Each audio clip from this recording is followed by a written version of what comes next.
Hey, this is a way to graph in Google Sheets for 2018. And the reason I have to say 2018 is because almost every single year, one of the things they do is they actually incredibly important. One graph is worth 1,000 points of data. Visually, we're looking for relationships.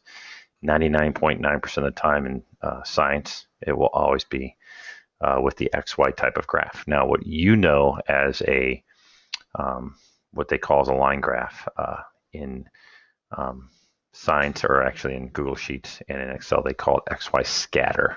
Okay, so I've just made up some data. I just have some data that I made up, volume and mass data. I just made it up. And the very most important thing is you need to determine, and you should know this, what is the dependent and independent variable. Just know that whatever I put in the first column, I always put the header with the numbers. That would be the x-axis. The second column is the y-axis. So to highlight this, or to graph this, I'm going to highlight the whole thing, including the headers.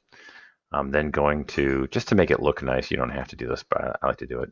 Do this, just make it look nice. And then we should always have the graph with the data there. I'm going to insert chart. Okay, so insert chart. And when you insert the chart, the first thing that we don't want is a bar graph. Okay, and if you look over here, it says it's a column chart. So we're going to have to find the right one. And line graph would make way too much sense. That'll give us two separate lines, which we don't want. But here's XY scatter. Now, I'm going to click on that, and there's one huge problem. If you look, title is great. This is the y-axis. This is the x-axis. Like I said, the first one is the axis, the y. It's great.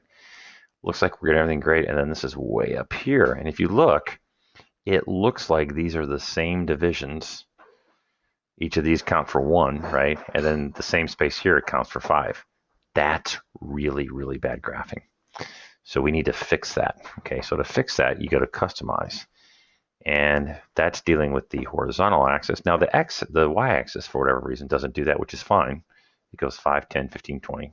But here it just goes 1, 2, 3, 4, 5, and then 10, right? So let's go over to the horizontal axis.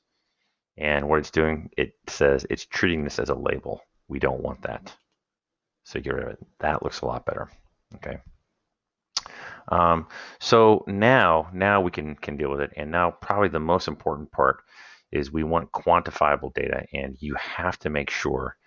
And again, we can do this. What I'm going to do actually, the minimum value, I'm going to put down as 0, because we always want to see that point. And then we'll do the same thing for the other axis as well. For the vertical axis, let's put down 0 here. Just make sure you get that. There we go. Okay, so now we're in business, and now what we would love to do is to get an equation, see if there's a line. Now here's the part about this I like. You have error bars, data labels, trend line. That's the one we want. Okay, with that trend line, it's going to guess what the relationship is.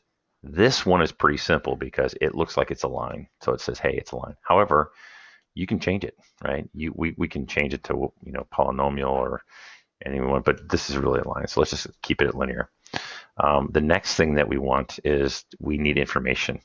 The R-squared value, the closer to 1 it is, the more it's good data. So you want really good data. And the other part that we need to do here is custom.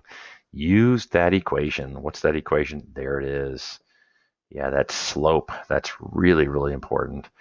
And then we can start putting in different terms here for what these things mean. But that equation is going to be really important. It says it gets pretty close to the 0, 0.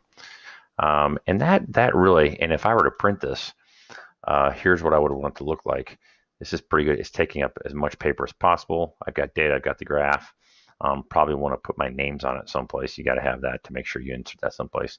But that's good data. That's kind of how we would like to do it. And the other thing you can do is we can close this out. Hopefully, didn't want to do that. Whoops, sorry. Open this back up. But one of the things we can do is if this were to pop back up, is you can actually do this. Hit. I believe there's a copy someplace to insert it.